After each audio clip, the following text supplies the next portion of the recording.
Ngayon po ay November 7 at ito po yung mga sanga ng bougainvillea na kinuha ni Mrs. Faigaw kahapon. Yan. Ito po yung aking gagawin ngayon na pananim. Yan, para dumaming dumami. Kita niyo po yan, oh. Diyan kinuha rin yung iba.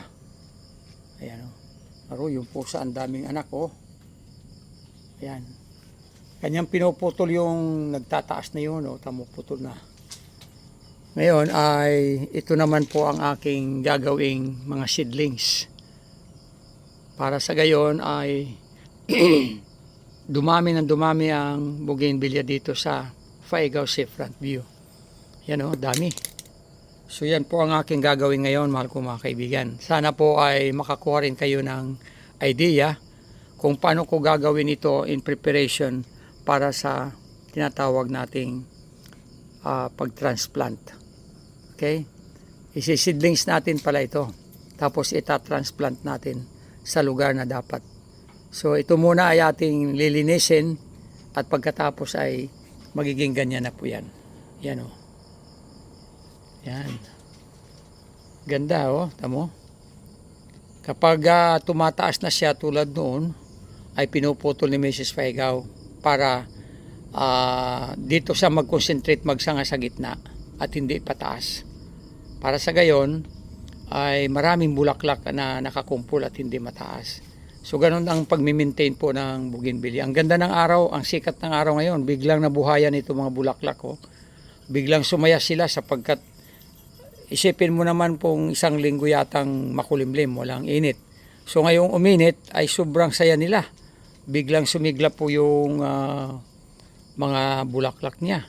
Ito isang pahiwatig na kahit ang mga halaman ay nangangailangan din ng araw, mahal kong mga kaibigan. Ako nga nagpapainit din ngayon. Makikita niyo yung aking anino. Ayan o. Ayan. Kasi kailangang mainitan din po tayo. Kung ang mga halaman ay nangangailangan ng init ng araw, gaano pa kaya tayo sapagkat tayo po ay kailangan ng vitamin D. So ngayon ay narito ako para ihanda ko itong mga seedlings na ito at ilalagay ko sa mga pasong maliliit. Pag buhay na, ililipat ko na sa ganitong mga paso. Nakikita po niyo yan. Ayan o. Yung mga paso na binili namin, tig 35 pesos po yan. Hindi ko naman ipinagbibili, nagsabi lang ako ng presyo. Ayan ay napakaganda. Tama yung lupa dyan, katamtama na lumaki sila at tumaba at maging napakagandang dekorasyon sa ating kapaligiran. Napakasarap manirahan sa isang lugar na punong-puno ng mga bulaklak, hindi po ba?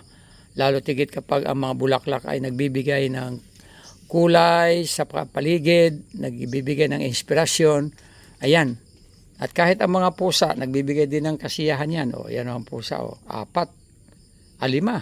5 ang pusa. So ngayon, start na po tayo, mahal kong mga kaibigan. Ito na po ang ating gagalawin. Sisimulan na po natin. Ito na po. Ito ang unahin natin. Ilan kaya na seedlings ang makukuha mo dito? Kung kayo ang padidiskartehin ko, ilang seedlings ang makukuha ninyo dito para pantanim? Kasi ang seedlings po hindi ganong mahaba. Okay? So simulan natin. Isa. Okay? Yan. Ganito lang kahaba. So ilan na makukuha nating seedlings dito? Yan o. Ganyan lang. So isa. Isa na yun ano? Sampul lang ito, sampul. Okay. Pangalawa.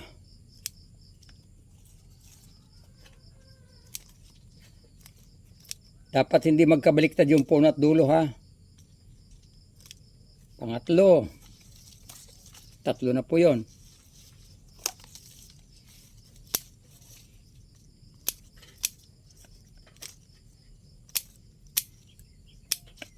Ilan? Pang-4.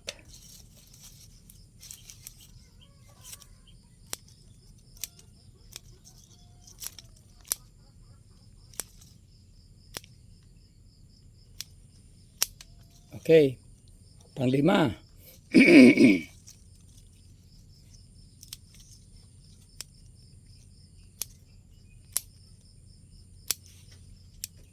Yan. Panglima na yun.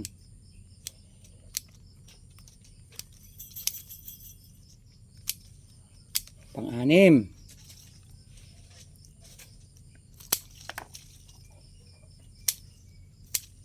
Okay.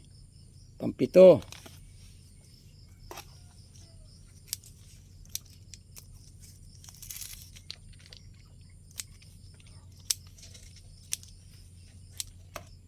Pang-walo. So, 8 po. Siyam.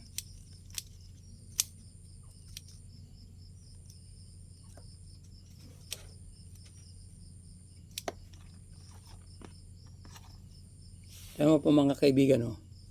Siyam na pananim ang aking nakuha doon sa isang sanga. Siyam.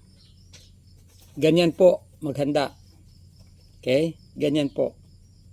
Okay? Ayan, ito na mga kaibigan ang aking inihanda na mga pananim na bougainvillea. Yan po ay mix na mga bougainvillea, iba't iba ang tinatawag na type o klase, iba't ibang bougainvillea. So iniwalay ko itong medyo large, medium at saka itong small. Ayan, ay may nakahalong malaki. Okay. Ito po yung small. Nakikita nyo, maliliit sila. Pero tutubo pa rin yan. Ito naman medium. At ito yung aking inihanda ngayon. At ito ay ibababad ko sa isang parang root booster ba yun? Para ito ay ma-activate yung pag-produce ng ugat o roots. Yan. So ibababad ko muna yan. May oras din na nakalagay doon kung ilang oras bago natin ilagay sa lupa. So ganito lang mahal kong mga kaibigan ang paghahanda ng mga seedlings mula sa bougainvillea para sa gayon ay dumami ng dumami ang ating mga bougainvillea sa bakuran at magiging mas maganda. Okay, so maraming salamat mahal kong mga kaibigan sa inyong patuloy na pagsuporta, panunood, pag-like, pag-share, pag-comment at pag-follow. Labis akong nagagalak. I appreciate very much your support at your comment sa nilalagay sa aking mga video. God bless you po. Bye-bye.